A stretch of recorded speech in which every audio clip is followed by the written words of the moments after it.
You know, you spend your life working, building, doing whatever. And you know, there's a whole period of my life, I didn't think about retirement or money. Then there becomes a time in your life where that's all you think about. Okay, am I going to have enough money for retirement? When can I do that? What happens next? What's the next chapter of my life? Well, these are things to consider. That's why Nick Hopwood is here, the founder and president of Peak Wealth. Nick, good morning. Good morning, Steve. You know, the years and years flew by. I never thought about retirement or what I was going to do. You know, should have. Because now you think about it a lot. You get to a certain age and you start thinking about it a lot. And you've got this whole Roth conversion thing here today. Let's talk about that first, because taxes and how they're applied to your savings and the money you've socked away really can have a big impact on how you live if and when you do retire, right? Yeah, absolutely. And here we are in coming up on mid-December, and it's time to do some year-end tax planning.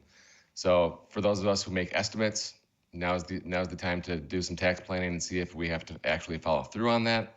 We want to max out our 401, top off our HSA, and so on. But you also mentioned Roth conversions. So Roth conversions need to be done in the calendar year. We can't wait till April. We have to do it now if we want it to count for this year. And there's a great Wall Street Journal article that shows a specific example. And if we have the chart here, I can walk you through it. But the idea here is, if we have a $2 million IRA and we're just freshly retired, you could do massive conversions of up to $400,000 per year over 3 years and live off your non-qualified brokerage account or your bank account.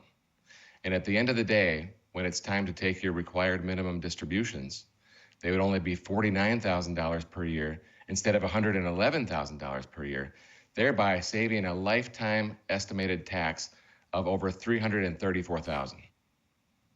You know, I've always wondered about Roth IRAs. One of your friends does too. We spoke to him over the weekend, who does this for a living. And because I don't trust him, Nick, I don't trust him to keep the rules the same. The government changes the rules all the time. Yeah, that thing about Roth not having, taxes on it, yeah, we changed our mind on that. I just see them doing these things. Am I wrong to be so cynical? Well, it's worth considering, but there's no history of any legislation ever even being discussed about taking away the tax-free status of Roth. So I have 100% confidence that once you've paid tax and you get money into Roth, you'd be safe. And even if changes were made, I think that you'd be grandfathered. Well, I hope you would be right about that. I mean, I have a little bit of both, here and there. Here's something I've noticed, shifting gears completely. Because another place that expenses are going up, and I don't think we can do anything about it. Car insurance, but more importantly, home insurance. Homeowners insurance is going through the roof. And I don't just mean in California. I mean where you and I live and all over this country. Florida, of course, California, they have natural disasters. And I can understand the insurance companies are getting beat up there pretty well every time something bad happens. We don't have earthquakes in Michigan or big landslides or wildfires, at least not since the 1880s. So I feel pretty safe here. We don't have big natural disasters. And yet here, are we covering the bill for people all over the country? Because my rates are going way up on homeowners insurance here, too. Yeah, Steve, you're right. Even here in Michigan, we're having huge insurance hikes. It's part of the general inflation of everything going up, but also, we had some local hail damage last year. But here's the rundown here. We have AAA up 31%, Farmers 29%, Progressive 25%, even State Farm is up 23% on your homeowners year over year. So my suggestion is, if you're on an auto payment plan or if you've just been kind of mailing it in, just make sure that you're taking a look at these rates and don't be afraid to go shop and see what's going on, because if we have some of these policies going up 50%, it's time to make a change. Yeah, what was the average there? The average, what I just heard, there had to be higher than 25% across all companies. Closer to 30%, Steve, closer to 30%. But there's also some outliers where they're up over 50%, and that's what I'm really concerned about for people. Yeah, and especially if you do live in Florida or California, one of these places that's, let's be honest, higher risk, whether it's hurricanes or earthquakes or whatever it might be. Man, it gets to the point where it's almost too much to handle. I mean, Are people making choices out there? People that have their homes paid off. Of course, if you have a mortgage, you can't make that decision. But it pushes the price of home ownership even higher. Are people making the decision not to pay homeowners insurance, and roll the dice? Yeah, people are. People are. I read about this. I'm not experiencing this with my own clients, but according to the Wall Street Journal, people are, foregoing on their insurance, particularly in places like Florida, where the insurance could be like $20,000 per year. Wow, 20 grand. All right. So, folks in Florida, you send me notes on that. I want to hear from you here today. SteveGruber.com. Drop me an email. All right, beneficiary IRA strategies. Again, we're back to retirement here. I just wanted, because that homeowners insurance is a big part of the conversation. I'm back to retirement here. Do you have to take the money or not? I mean, do you have to take these mandatory disbursements? And if so, can you reinvest them? What can you do with them? Yeah, that chart refers to the Roth conversions only, but when we go back to the beneficiary IRAs, there's been a lot of confusion because the old rule, you had to take a required minimum distribution every year for the rest of your life, whereas the new rule, it depends on how old was the person who died.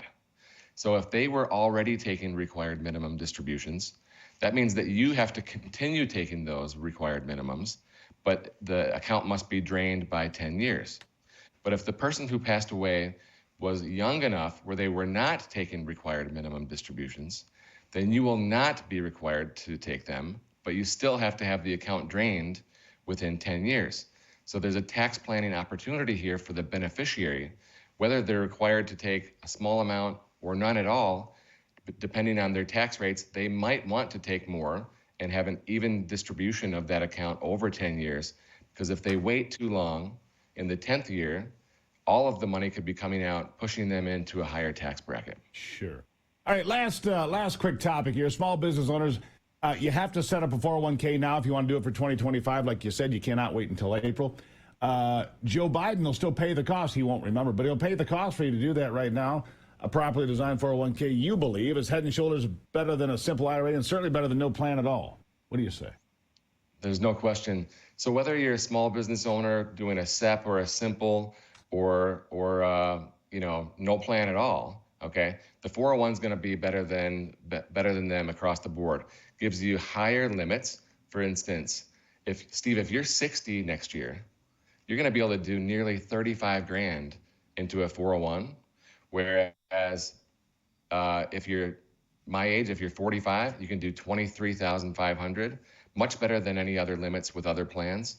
The only negative with the 401 is that there are administrative costs, but like you said, the first year we're going to be offset by Uncle Joe. And let me add one more thing. For some reason, Congress, for next year, they said people who are 60 to 63 will be able to do an extra 3,500 or so, whereas people who are under 60 or over 64 will not be able to do this. I don't know how they come up with these rules, Steve. I think they just spin the wheel sometimes, Nick. Look, if you'd like to talk to Nick about everything we talk about here, he's always available. You can click on the QR code on your screen or go to peakwm.com. Peakwm.com. Nick Hopwood, always appreciate your insight and your input, sir. Thank you. Thank you. And he's also the one that told us that on average, the stock market should go up 12.5% in 2025. I think that's what he told us a couple weeks ago. I'll be right back on the Steve Gruber Show.